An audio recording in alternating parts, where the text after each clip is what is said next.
النبي القلب متيم بطاعة النبي يا نبي وصلى وسلم على طه النبي يا نبي من المكرم نبينا المشرف طه العربي طه العربي اللهم صل وسلم وبارك عليه وعلى آله.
Alhamdulillahilladzi khassa nafsahu bil baqa'i wa qada alaina bil fana'i wal insirah. Asyhadu an la ilaha illallah wahdahu la syarika lah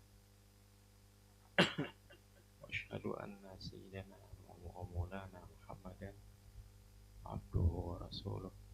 Allahumma shalli wa sallim wa barik ala sayyidina Muhammad wa ala alihi wa ashabihi wa man intasaba ilaihi wa man tabi'ahu bi ihsanin ila yaumil zihab.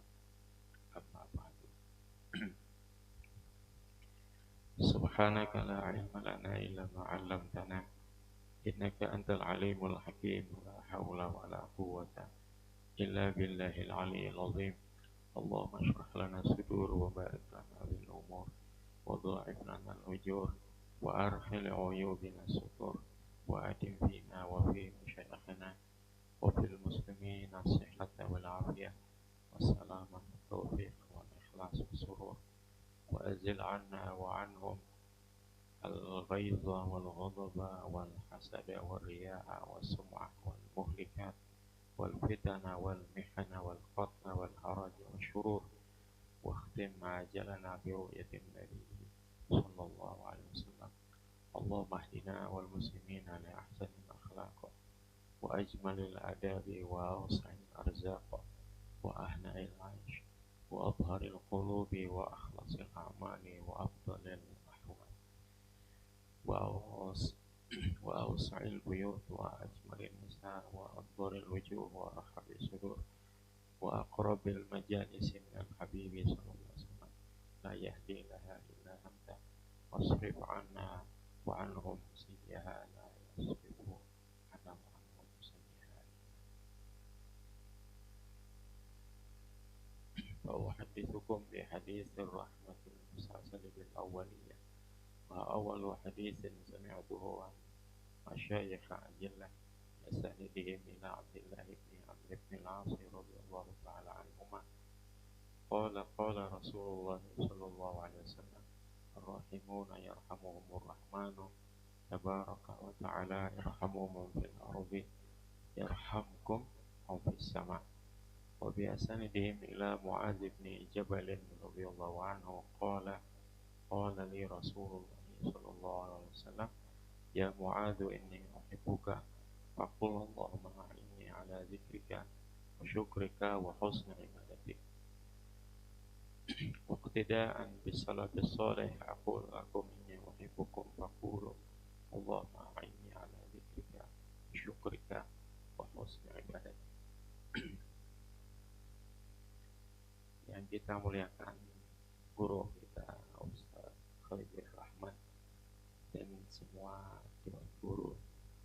semua pengurus dan semua yang terlibat di pondok ini menjadi khidmah, menjadi donatur, menjadi santri dan sebagainya. Semoga semua mereka sehat, diliputi rahmat dan barakah, dilindungi di dunia dan akhirat, dirindui oleh Rasulullah SAW, dan disudahi dengan husnul khatimah.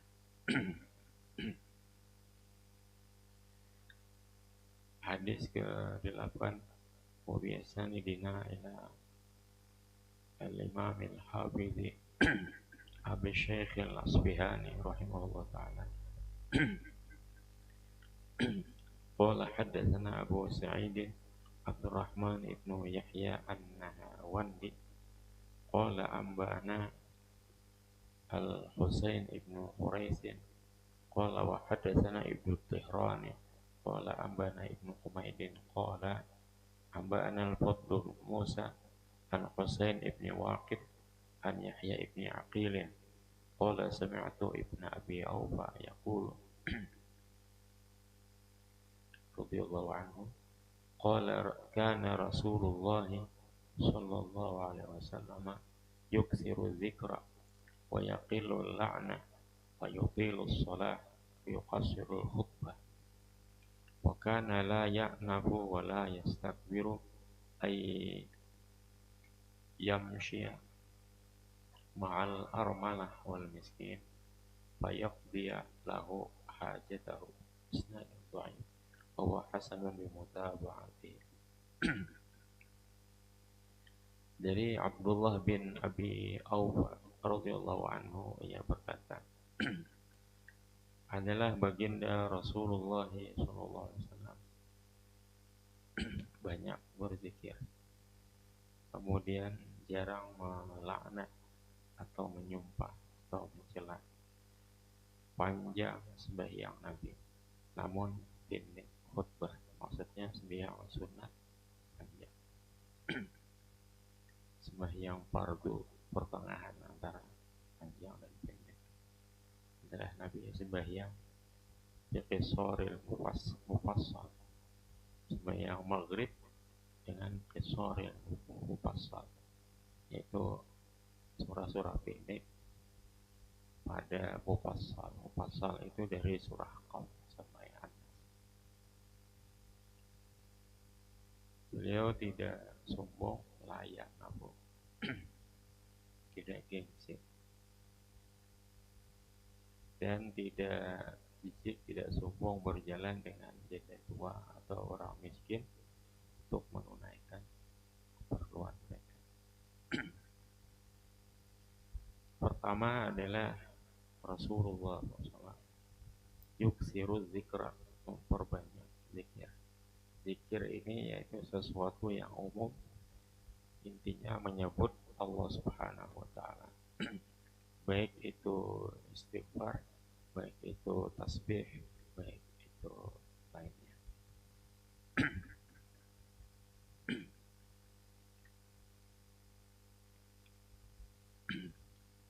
Ada pembahasan cukup panjang seputar zikir, intinya mengingat Allah Subhanahu wa Ta'ala. Dalam hidup ini ada dua perkara yang paling penting. Dia adalah sumber dari segala kebaikan, yaitu terkumpul dalam firman Allah Ta'ala, a'udzubillahi minasyaitonirrajim, wa amma man khafa maqama rabbih wa nahan nafsa 'anil hawa fa innal jannata hiyal ma'wa. Pertama, takut kepada Allah Subhanahu wa Ta'ala. Yang kedua, menahan diri dari hawa nafsu. Nah, itulah dua perkara di dalam hidup ini sumber dari segala kebaikan.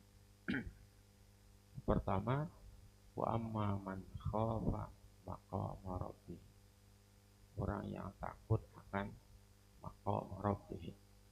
Di dalam tafsir Fakhrur Razi disebutkan maqam rabbih artinya namahu maqam rabbih.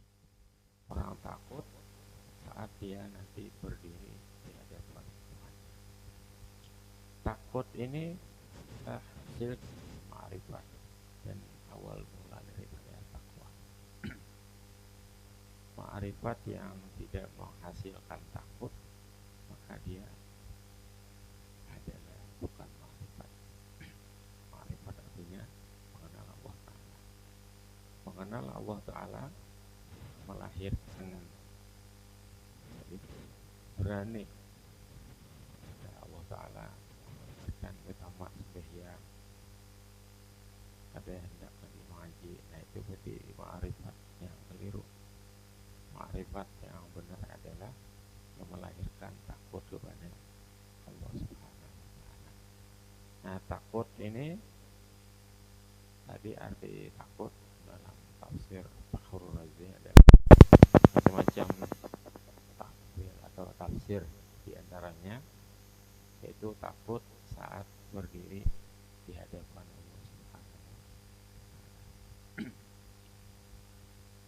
Apa yang kita kerjakan dan lain sebagainya.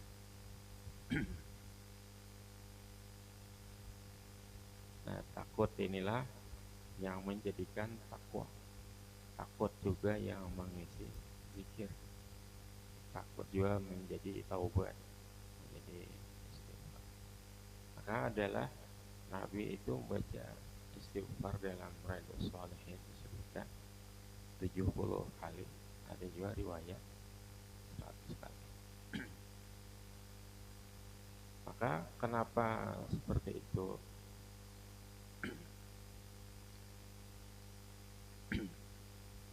Yaitu bahwa sepaling utama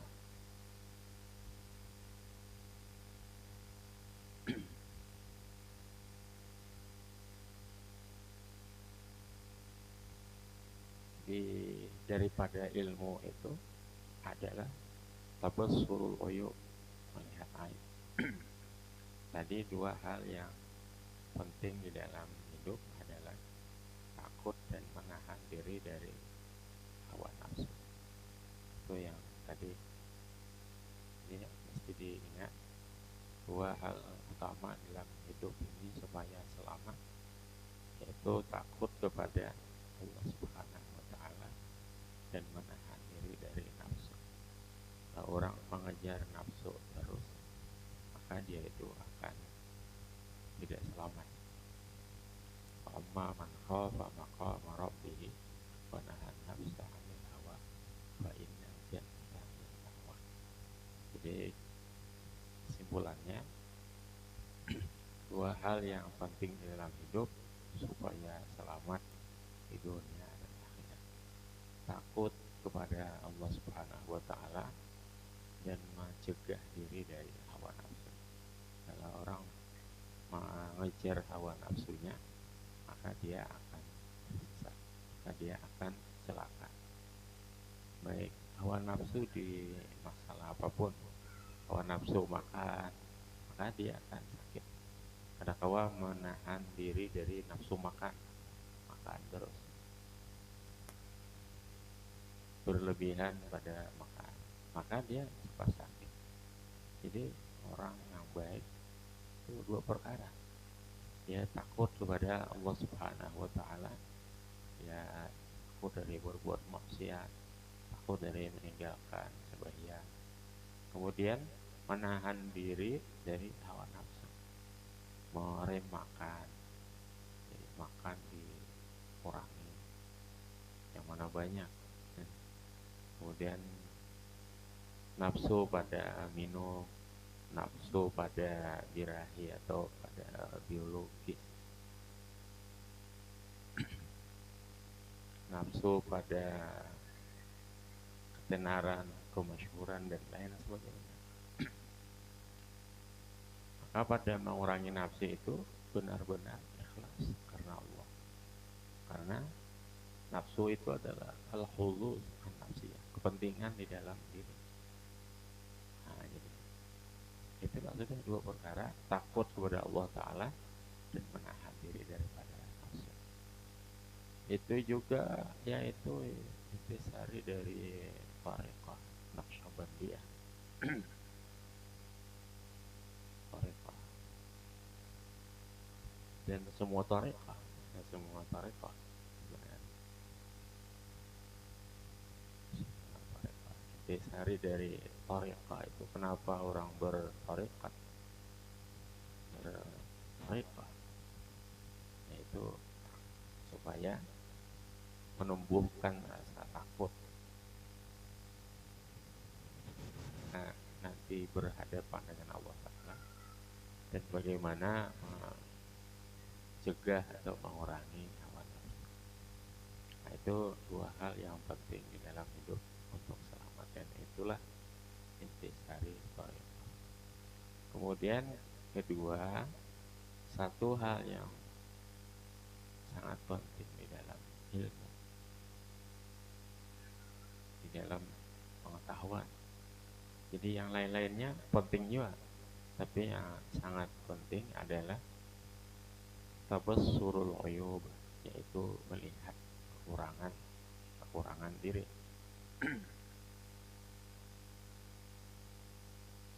Bukan agar kita pesimis, tidak, tapi agar kita mengenal diri. Maka barang siapa mengenal dirinya, maka ia akan mengenal Tuhannya. Maksudnya mengenal dirinya dengan kekurangannya, dengan aibnya, maka dia akan mengenal. Di situ dia akan bertemu Tuhannya. Maka kenapa Nabi beristighfar 70 kali sehari? Kita paling 3 kali. Nabi sehari 70, ada juga riwayat 100 kali sehari. Apa kesalahannya? Semakin orang alim, semakin orang besar, semakin orang dekat kepada Allah Ta'ala, semakin orang melihat kekurangannya. Nah, ini penting. Di ilmu suluk maksudnya ini kan ilmu banyak. Hal yang paling penting dalam ilmu suluk adalah yaitu tabassurul uyub, melihat aib, kekurangan diri, bukan kekurangan orang lain. Nah, maka dari kita melihat kekurangan diri kita menjadi taubat, menjadi tawadhu, jadi syukur. Kalau kita melihat kelebihan diri kita, maka kita itu ya gas terus. Sama ibarat mobil itu, gas terus. Ada melihat kekurangannya nih, ada lubang, ada ban kempes misalnya, dan sebagainya. Jadi hal yang paling penting di dalam ilmu suluk atau ilmu perjalanan diri menuju Allah Ta'ala adalah tabassurul uyub, melihat aib. Kita tidak sadar tentang diri kita apabila kita tidak melihat kekurangan kita. Asa baik terus, asa pintar, asa alim. Maka sepaling orang mulia adalah sepaling orang tawadhu. Tidak hina orang yang tawadhu. Tidak pernah hina orang yang merendah, tapi akan terhina orang yang sombong. Maka dari situlah Nabi memperbanyak istighfar setiap hari. Istighfar ini bagian daripada zikir. Zikir ini umum, jadi kita mengkhususkan zikir kepada istighfar. Di antaranya yang penting, juga yang lainnya penting, seperti la ilaha illallah, subhanallah wa bihamdihi, dan lain-lain. Kenapa istighfar itu penting dari yang lain? Karena dia itu tahliyah, yaitu ada tahliyah dan ada tahliyah. Tahliyah atau tazkiyah. Jadi orang seperti kita sudah berislam, yang penting bukan la ilaha illallah, tapi adalah astagfirullah, astagfirullah, astagfirullah. Orang seperti Nabi, martabat Nabi saja, beliau beristighfar 70 kali. Nah, kalau kita membaca istighfar bagus juga, tapi yang dimaksud dari situ melihat dosa, melihat kekurangan diri. Kita berdagang, misalnya, kalau tidak melihat celah rugi, celah kekurangan ini akan rugi. Ini mana ini contoh saja perbandingan. Dalam semua hal, istilahnya melihat kekurangan itu penting. Kita dalam misalnya berdagang, oh ini barang ini lambat laku, ini sudah lama tidak laku, oh barang ini cacat, tidak mungkin dijual mahal ibaratnya, dan lain sebagainya. Jadi dalam segala perkara melihat kekurangan itu penting, masuk dalam perkara diri kita. Coba kita lihat diri kita belum hafal Al-Quran, bahkan belum hafal juz amma, itu aib, kekurangan, namanya aib, jamaknya uyub, aibun, aiban, uyub. Lalu kita memacu diri kita karena aku belum hafal juz amma, belum hafal juz tabarak, belum hafal juz qad sami'a dan sebagainya, belum hafal ini, belum hafal itu. Nah, kita kalau istilahnya menonton HP, maka kita hanya melihat ke depan, melihat ke depan. Dan orang kan banyak menyarankan melihat ke depan ini semacam berhayal. Nah, melihat ke depan ya situ ya, yang belum ada seakan telah digambarkan ada, istilahnya. Kalau di HP itu yang tidak ada di kampung, kita lihat di HP atau di internet. Nah, tapi dengan kita melihat kekurangan diri, itu bertolak belakang dengan kita melihat HP. Kalau HP itu ya melalaikan, HP itu banyak merusak dari memperbaikinya. Merusak itu pada kesehatan, pada mata, pada mental, pada waktu. Banyak orang rusak matanya, rusak mentalnya, dan lagi kesehatan dan prestasi sekolahnya, dan jadi pemalas dan sebagainya gara-gara HP. Jadi HP itu mesti dibatasi. Orang tua mesti kejam dalam masalah HP. Kejam ini dalam tanda petik. Kalau biar aja ya, akhirnya terlambat, ada awam mengobati lagi. Ada anak baru 6 tahun punya kacamata tebal karena keseringan nonton HP. Ada juga anak umur 8 tahun belum bisa berbicara selain abah, bah, mak gitu aja, gara-gara HP gitu. Nah, dan sebagainya. Ada juga anak umur berapa itu bicaranya itu Jerman apa itu kayak ya apa di HP itu aja. Ya kan tahu di kampung, tahu di Jerman aja. Jerman, apa Amerika apa, di kampung udah tahu. Di Pandir diajak bicara dia seperti pintar banget tapi tidak nyambung. Kalau diajak suruh makan, makannya itu kayak yang di Amerika, kayak di mana. Itu gara-gara HP. Nah, itu bertolak belakang dengan teori tadi, yaitu suruh loyo melihat aib, kekurangan, melihat kekurangan diri kita.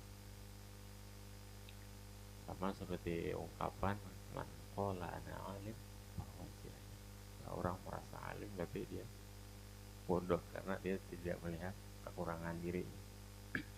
Nah, itulah sebab Nabi memperbanyak istighfar 70 atau 100 kali sehari. Sekelas Nabi, setinggi dan semulia beliau, memperbanyak istighfar.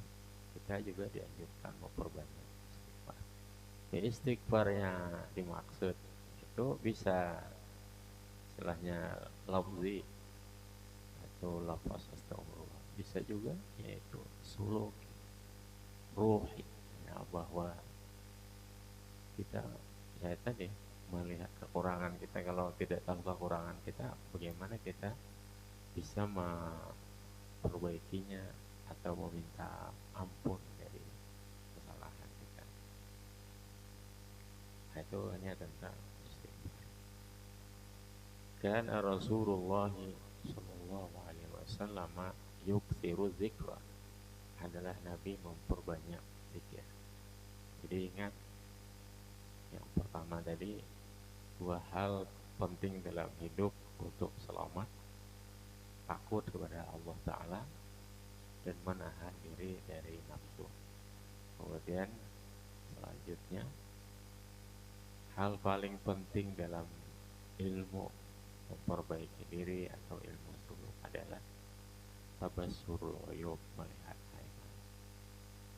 Itu bukan hal yang sederhana, dan itu bukan ilmu sembarangan, dan itu diintisarikan dari ribuan kitab. Nah, jadi diperhatikan baik-baik. Diintisarikan dari ribuan kitab, diintisarikan dari semua usulut tara'iq, pokok tariqah. Yaitu yang tadi, dua hal penting di dalam hidup supaya selamat: takut saat berdiri di hadapan Allah Ta'ala dan menahan diri dari nafsu. Kemudian satu hal paling penting dalam ilmu memperbaiki diri menuju keridhaan Allah Ta'ala adalah tabassul uyub. Padahal itu penting dalam segala hal, dalam pondok kekurangan kita apa, dan dalam rumah tangga dan sebagainya. Tapi bukan untuk pesimis.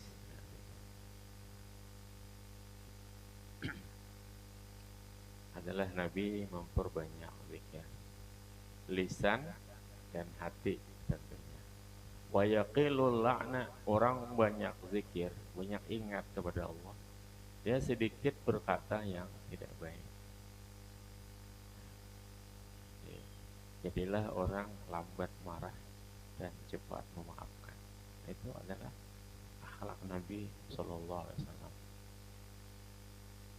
Baik, bagaimana caranya kita melihat kekurangan diri? Kita tidak mungkin jadi orang pemarah. Jadi bagaimana cara mengobati diri atau seorang yang pemarah, atau kita yang pemarah? Caranya adalah melihati kekurangan diri,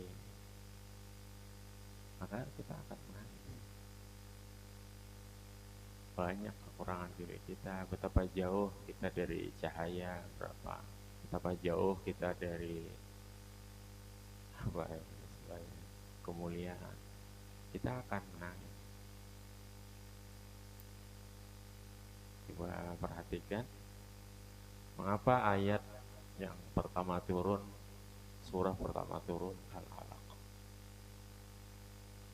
Iqra bismi rabbikal ladzi khalaq, khalaqal insana min 'alaq. Dalam hadis pertama Sahih Bukhari. Artinya, bacalah dengan nama Tuhanmu yang menciptakan. Dia menciptakan manusia dari segumpal darah yang menempel di tubuh. Arti Iqra apa? Arti Iqra adalah bacalah. Apakah Nabi membaca? Apakah Nabi menindaklanjuti wahyu itu dengan belajar menulis dan membaca? Tidak. Tapi artinya renungkan. Tafsirnya artinya tetap membaca. Tafsirnya adalah renungkan. Karena Nabi sesudah itu tidak belajar menulis dan tidak belajar membaca hingga akhir hayat beliau. Apa yang dibaca? Khalaqal insana min 'alaq. Ini mutiara. Allah menciptakan manusia dari segumpal darah yang menempel di rahim. Jadi itu yang dibaca. Apakah cuma dibaca saja seperti tulisan dibaca? Tidak. Hanya camkanlah, renungkanlah, atau sadarilah. Yang menciptakan manusia, siapa manusia? Yaitu Nabi Muhammad SAW dan semua kita. Iqra bismi rabbika alladzi khalaq. Jadi ayat itu bukan Iqra bismillahirrahmanirrahim. Ar-Rahmanir-Rahim sudah jelas. Bacalah dengan nama Tuhanmu pengasih penyayang. Tapi yang dimaksud itu tentang khalqul insan. Mengenal Allah Ta'ala melalui mengenal ciptaannya. Iqra bismi rabbika alladzi khalaq. Coba dengarkan, simak baik-baik penjelasan ini. Iqra artinya bacalah. Maksudnya adalah renungkanlah. Karena Nabi tidak belajar membaca dan menulis sesudah itu. Maka renungkanlah, perhatikanlah. Dengan nama Tuhanmu yang menciptakan. Apa yang ia ciptakan dan apa yang direnungkan tentang penciptaan. Walaupun Allah Ta'ala mencipta langit dan bumi dan alam semesta, tapi khalaqal insan, al-insana bil alif wal lam, lil ahdi dzihni, bukan lil ahdi zikri. Lil ahdi zikri kan belum ada tersebut sebelumnya. Lil ahdi dzihni apa yang ada dalam pikiran Nabi Muhammad. Allazi khalaqal insana, yang menciptakan segala manusia, lil jenis alif lam lil apa namanya, di ta'mim ya jenis dan ahdi. Itu yang menciptakan engkau. Nabi yang semulia saja diciptakan min alaqah, dari segumpal darah. Maka semua kita adalah anak comberan, termasuk dalam tanda petik ya, bukan menghinakan. Tapi kita siapa saja, semua kita adalah anak comberan. Artinya lahir dari kemaluan laki-laki dan perempuan. Lalu mulianya itu di mana? Mulianya itu di mana? Terhormatnya itu di mana? Semua kita adalah anak comberan, anak lahir dari kemaluan laki-laki dan perempuan. Nah, oh bagaimana bisa marah? Jadi orang yang pemarah, ajarkan ini. Atau kita yang pemarah, perhatikan ini. Tidak mungkin akan menjadi pemarah. Saat kita ingin marah, maka bacakan atau renungkan Bismillahirrahmanirrahim. Iqra bismi rabbika alladzi khalaqal insana min 'alaq. Iqra wa rabbukal akram alladzi 'allama apa? Hadir itu kan nomor berikutnya, silakan. Nomor berikutnya mengajari dengan pulpen, dengan media. Ya, al-qalam itu semua media, baik pulpen, baik laptop, baik apa saja, ya al-qalam. Tafsir ya, alladzi 'allama bil qalam. Semua media pembelajaran itu al-qalam kan listighraqil jinsi. Ini belajar nahwu tidak? Alif lam itu banyak gunaannya, ada listighraqil jinsi. Wal 'asr innal insana lafi khusr. Al insan listighraqil jinsi. Wal 'asr, ada yang bisa membaca wal 'asr tidak? Wal 'asr ini qiraat Asim.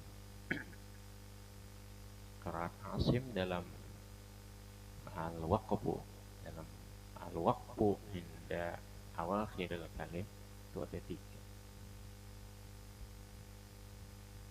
Aku contohkan dalam surah Al-Qadar saja, Al-Asr sama Al-Fajr dan lain-lain.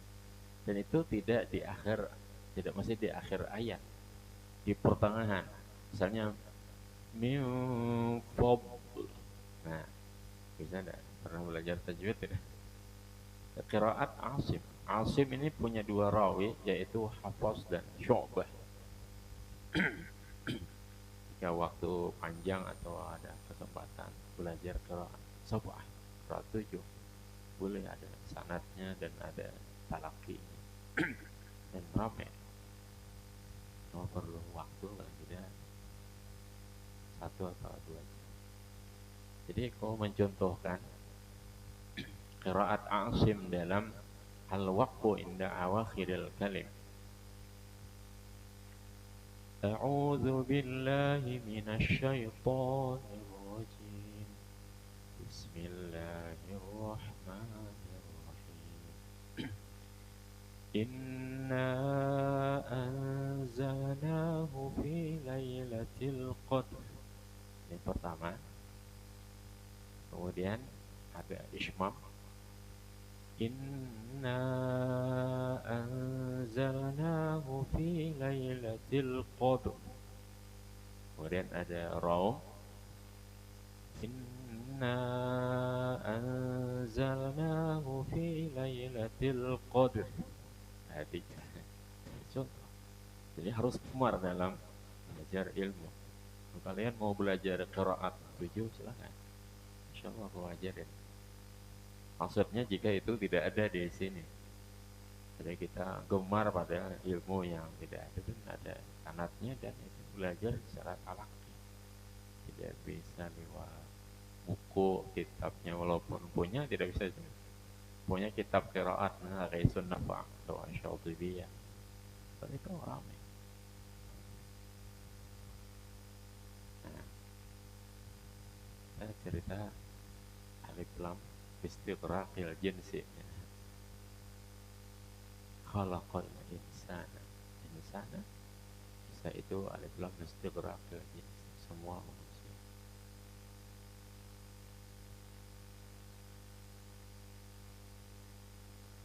Jadi adalah Nabi sallallahu alaihi wasallam yukthiru az-zikra, memperbanyak zikir. Wa yaqillul la'na, dan menyedikiti akan menyumpah. Maksudnya marah. Kan menyumpah ini efek dari marah. Marah adalah efek dari kondisi di dalam diri. Bisa orang tidak pemarah tapi dia penyakit kolesterol ada, maka dia otomatis pemarah. Ternyata dia punya penyakit kolesterol. Padahal dia pemurah bisa menjadi pemarah.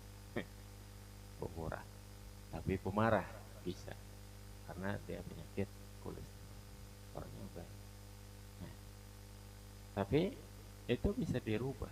Kolesterol bisa diobati, dan bukan tentang kolesterol, tetapi tentang istilahnya building, cara membangun diri, ya. Membangun diri dari menjauhi sifat marah atau pemarah tadi adalah dengan cara tabassurul uyub, melihat-lihat. Kalau kita sadar bahwa kita banyak kekurangan, banyak kelemahan, banyak kesalahan, kita anak comberan, yang ada adalah air mata. Itu membuat nikmat sujud, membuat nikmat ibadah, membuat nikmat sembahyang. Jadi pernah tidak menikmati sembahyang, menikmati sujud.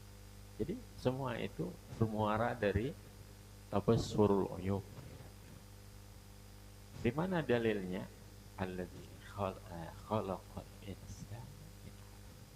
Nabi tidak, Allah Ta'ala tidak ingin Nabi kita orang yang sombong.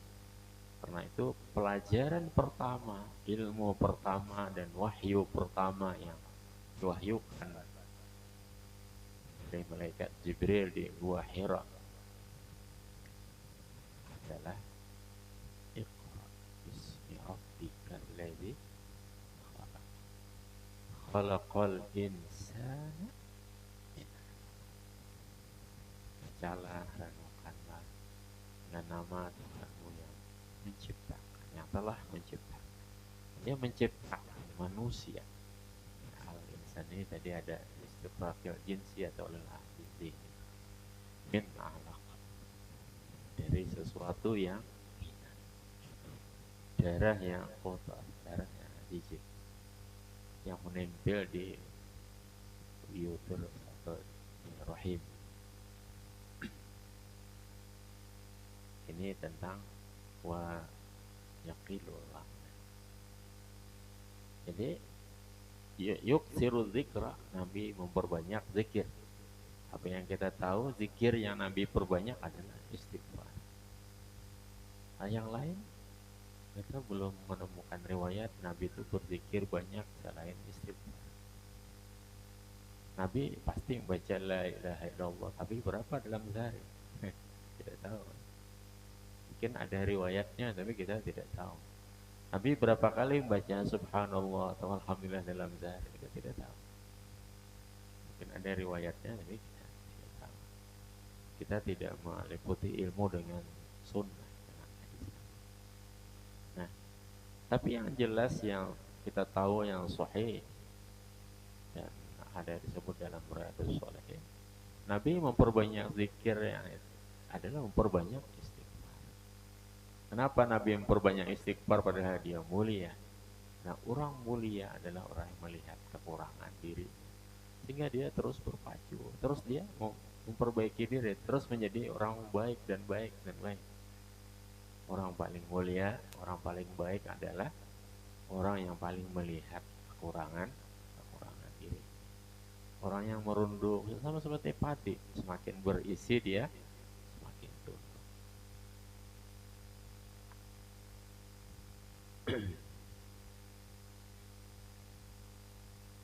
Yuk siru zikr, memperbanyak zikir. Di antaranya itu istighfar yang hadis sahih, hadis. Wa yaqilul la'na, Nabi sedikit melaknat, artinya sedikit marah, sedikit celah. Nabi ada mencela orang kafir, bahkan mendoakan celaka orang kafir ada ya. Orang yang sebenarnya sudah berbagai upaya untuk diperbaiki. Wa yuqilus shalah, adalah Nabi kalau sembahyang sunat panjang, kalau fardu singkat. Bahkan dalam Sabilul Muqtadin, imam tidak boleh menambahi tasbih ruku dan sujud lebih dari 3 kali ya, walaupun di sujud terakhir. Walaupun di sujud terakhir. Awas benar sujud, kalian mengingati kambing. Pikiran apa ya? Bisa juga melihat ayam misaung di perumahan. Kan dulu langgar papan aja yang ada sini. Ayam misaung di perumahan, sin lawasan, sin sujud. Ada juga imam di Masjid Al-A'la di Balikpapan di Kampung Baru itu. Beliau mati saat sujud, awal sujud. Makanya siapa namanya? Kenal, kita pernah ceramah itu.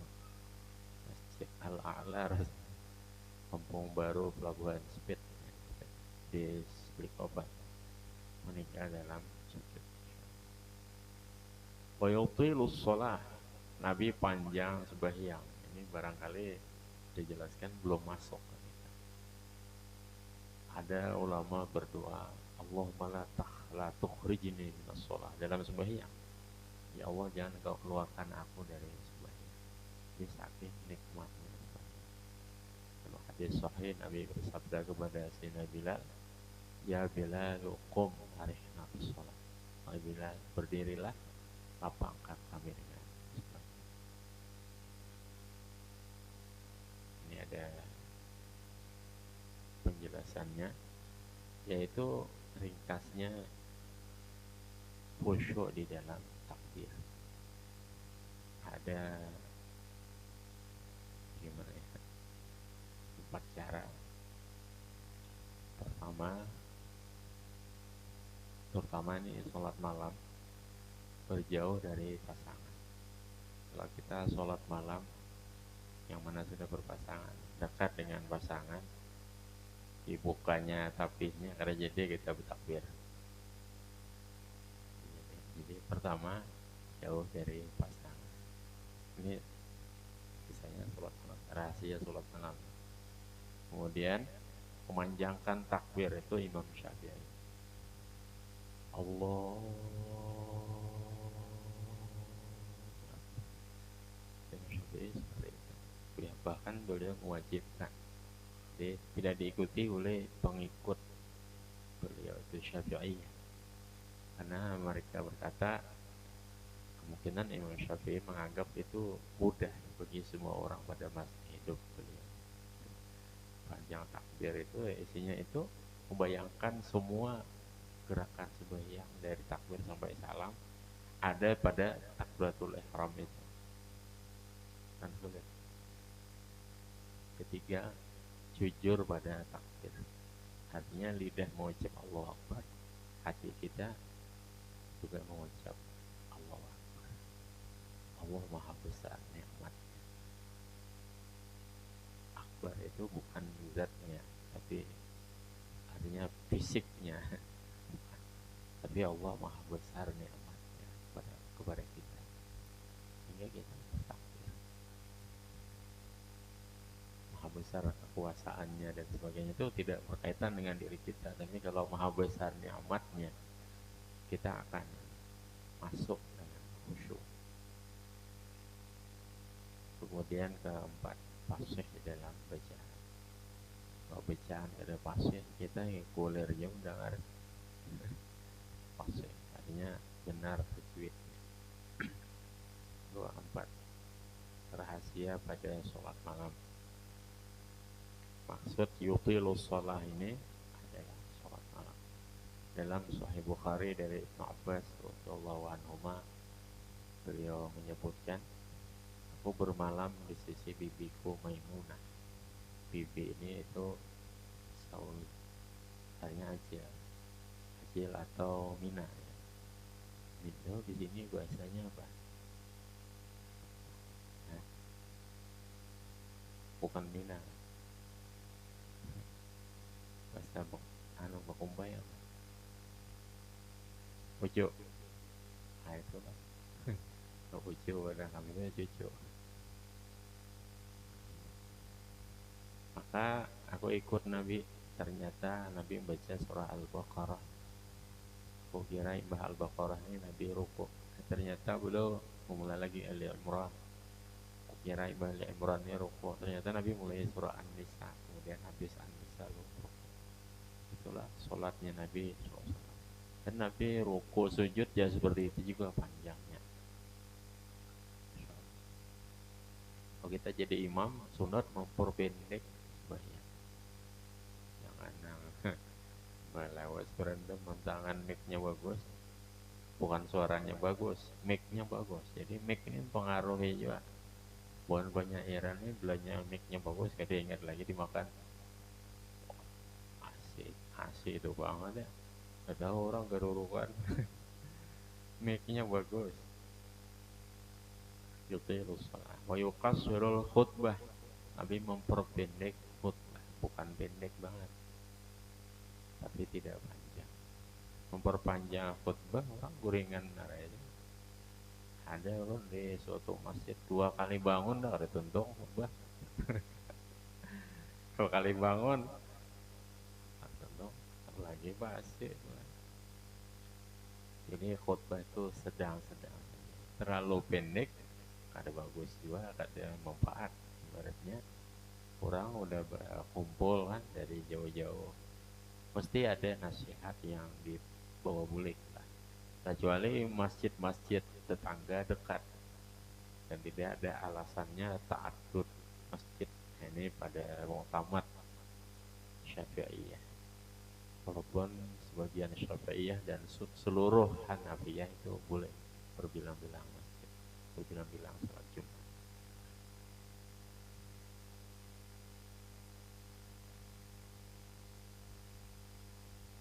Ada daerah mana Kandangan, tidak menyebut nama desanya, di situ kalau Jumat ada warung amal dan ya. Ulun biasa cari ke orang. Jadi warung amal ini kan semua warung di desa itu tidak boleh buka hari Jumat. Dan di berbagai desa di tetangganya juga tidak boleh buka hari Jumat. Khusus Jumat nih warung amal saja. Warung hasilnya untuk masjid. Dan itu letaknya di depan, ada juga di samping masjid.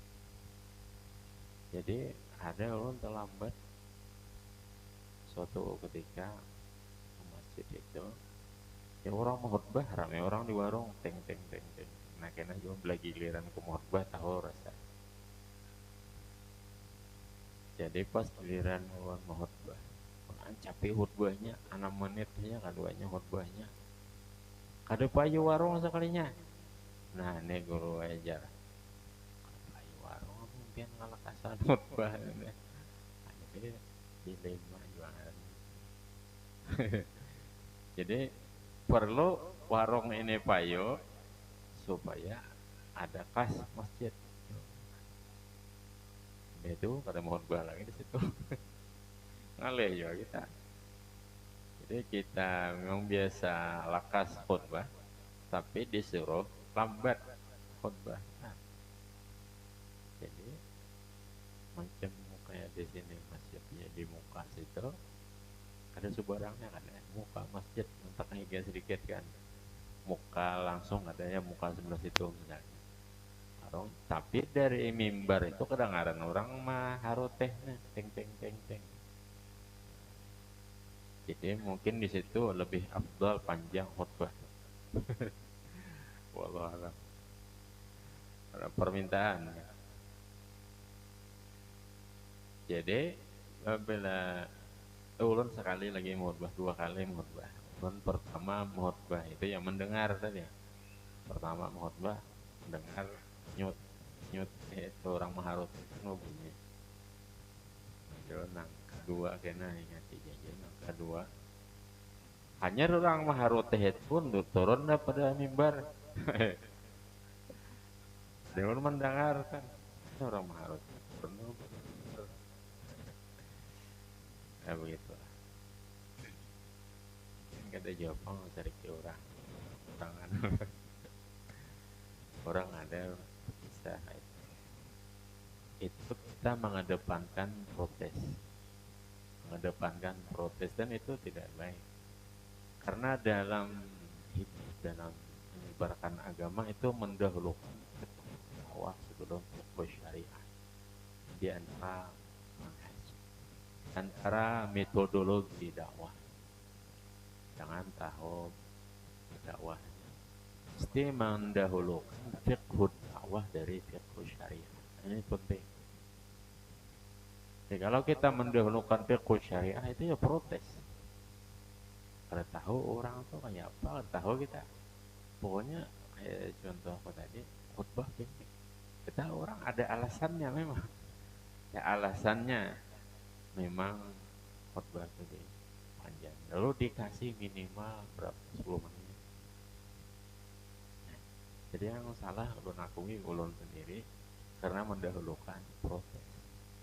Pas khutbah pertama orang ngubunyi bahkan lebih juga dari 40 orang yang wajib Jumat. Orang ngubunyi maharote. Lalu kita protes. Nah, jiwa protes ini tidak baik. Itu kita akan tidak disukai oleh orang. Yang paling penting dalam dakwah itu kita disukai oleh orang. Dalilnya laqad ja'akum rasulun.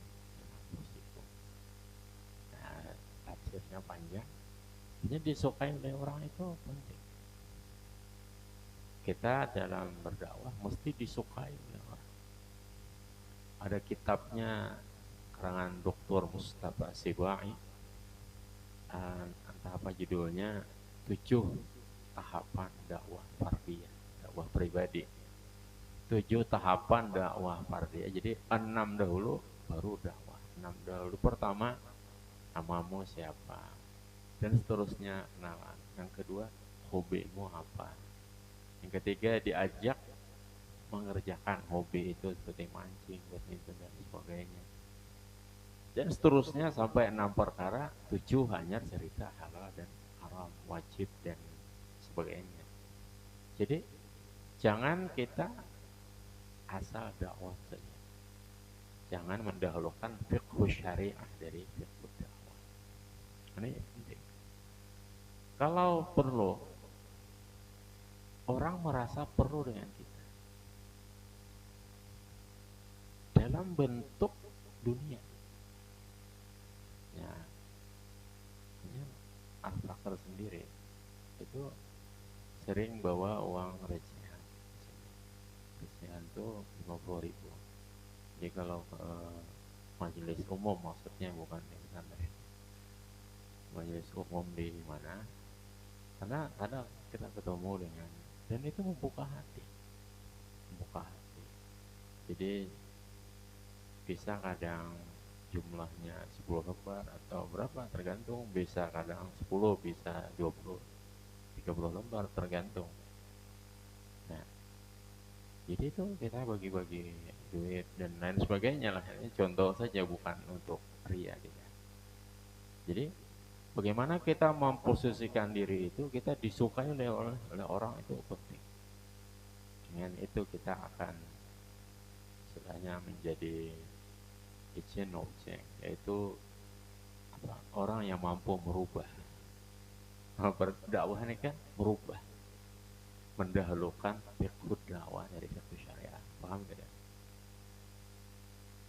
Kita tidak perlu alim-alim banget sebenarnya dalam berdakwah itu, tapi kita harus menjadikan diri ini disukai oleh orang, ini namanya fiqh dakwah. Baru kita menyampaikan fiqh syariah, bagaimana cara membawa diri di masyarakat. Pokoknya mengingkari sesuatu itu jangan, nanti saja. Jadi ada tahapannya, kita mengingkari di hati istilahnya, dan itu pun mesti dikoreksi juga. Jangan-jangan hatiku ini hanya protes saja, menyimpan aib orang lain, kesalahan orang lain di seorang lain. Nah itu kan, itu satu hal juga. Nah, itu penting.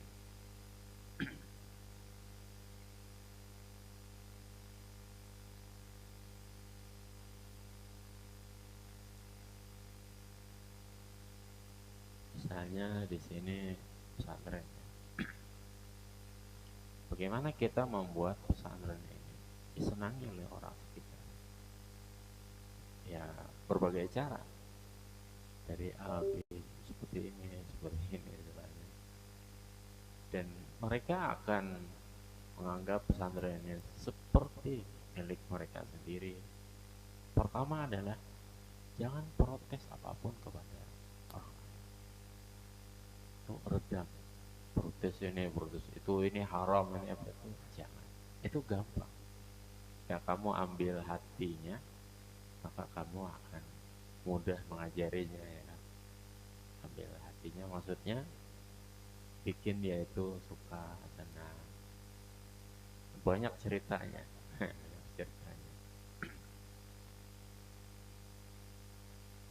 Jadi cerita-cerita tidak perlu kita ceritakan terlalu panjang, itu saja kesimpulan.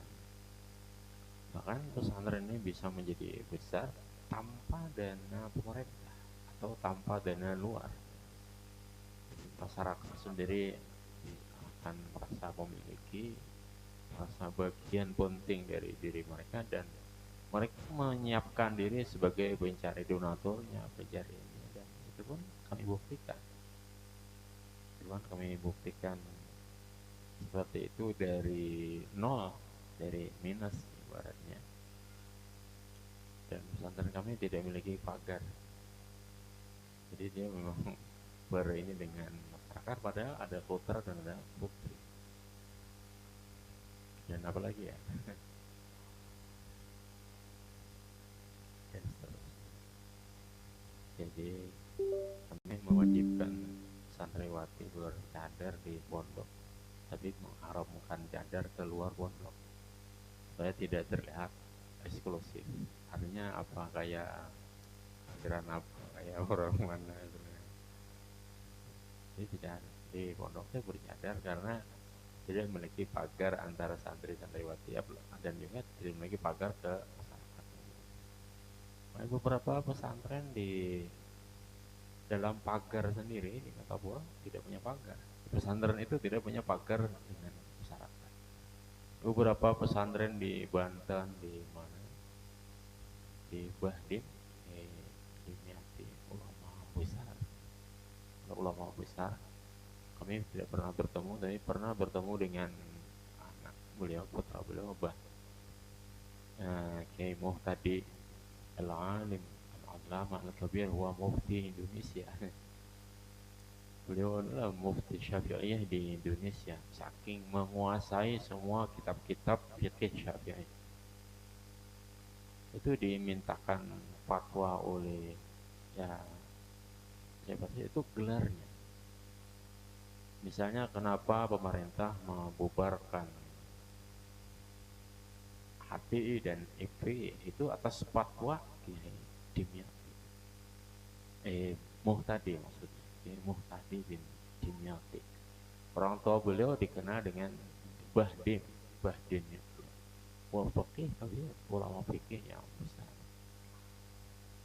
Nah, itu semua kitab-kitab fikih ini dikuasai oleh juga Bah Muhtadi, Kiai Muhtadi. Lalu beberapa saudara, dan Kiai Muhtadi ini paling tua. Silahkan mungkin jika saya tidak tahu siapa ke Jakarta agak jauhan sih, 2 jam mungkin dari Jakarta, itu ulama besar. Beliau digelari dengan Syafi'iyah di Indonesia, dan gelar tidak resmi ya.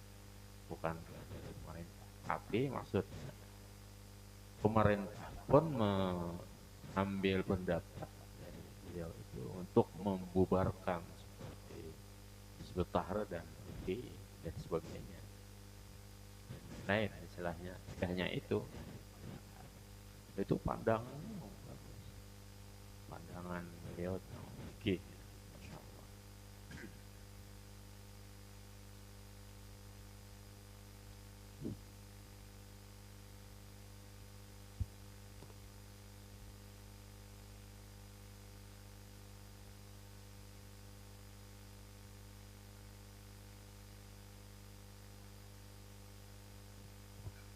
Kemudian sanad boleh juga tinggi.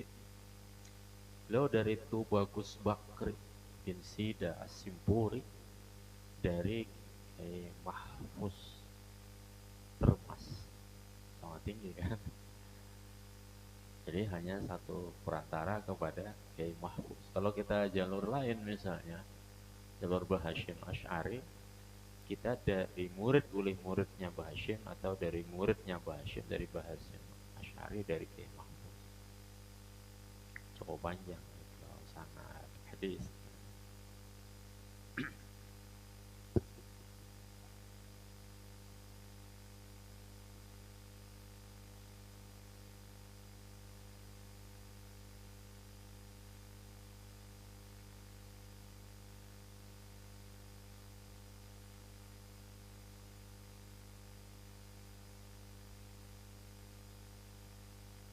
Yuqilus shalah wa yuqassirul khutbah. Ini penjelasan tentang yuqassirul khutbah tadi, itu mendahulukan fiqh dakwah dari fiqh syariah. Dan kita bercerita beberapa pesantren tidak punya pagar. Kenapa? Ya mereka berbaur dengan masyarakat.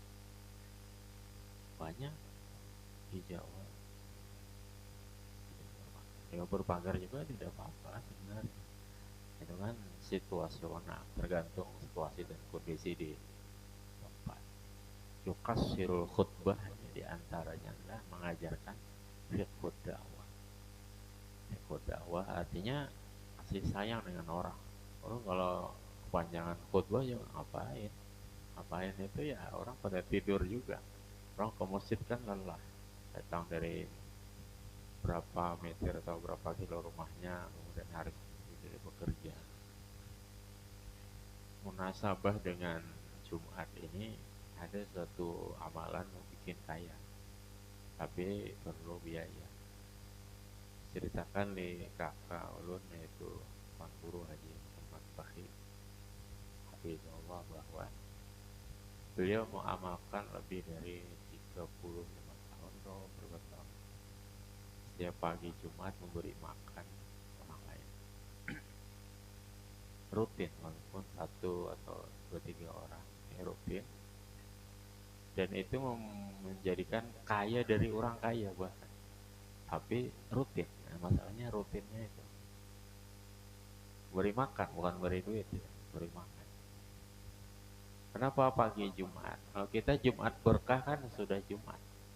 Karena kalau sesudah Jumat, orang itu dikasih makan untuk tidur, misalnya, atau untuk, kalau sebelum Jumat dikasih makan untuk sholat Jumat, tenaganya nanti dipakainya untuk sholat Jumat. Kalau sudah Jumat kayak Jumat berkah biasa itu udah, kalau salam udah bubar langsung. Sini ada Jumat berkah ya? Gak ada ya, belum ada. Bagus saja, bagus. Di beberapa tempat di berbagai kota dan desa, Jumat berkah itu ramai.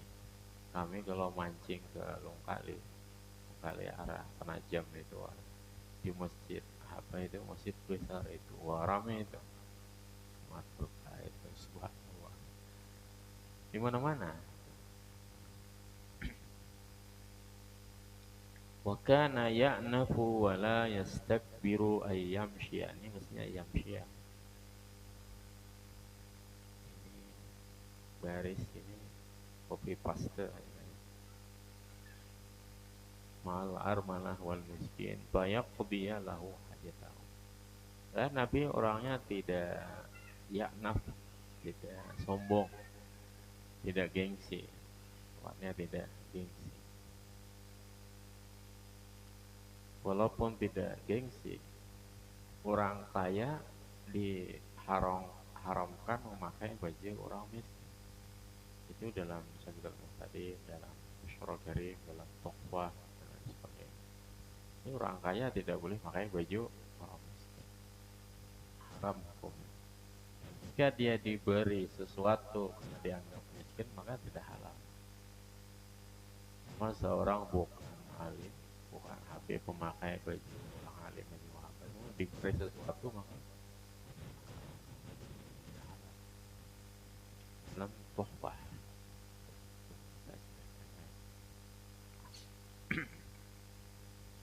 Dan Nabi orangnya tidak gengsian, tapi apa adanya.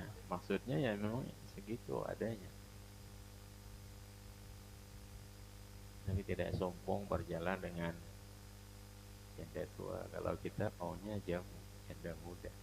Kalau janda muda ya lambat disuruh gandengan, suruh guncengan, langsung tarik, bungkus. Kalau jatuh artinya janda tua. Nah itu perbedaan jamu dengan jatuh. Jamu artinya janda muda, jatuh janda tua. Nabi berjalan dengan janda tua itu pasti banyak problemnya, pasti banyak masalahnya, masalah keuangan lah, masalah dan lain sebagainya, pasti kan. Nah, janda muda ini masalahnya kesepian. Wal miskin, maka Nabi mengabulkan baginya hajatnya. Wallahu a'lam.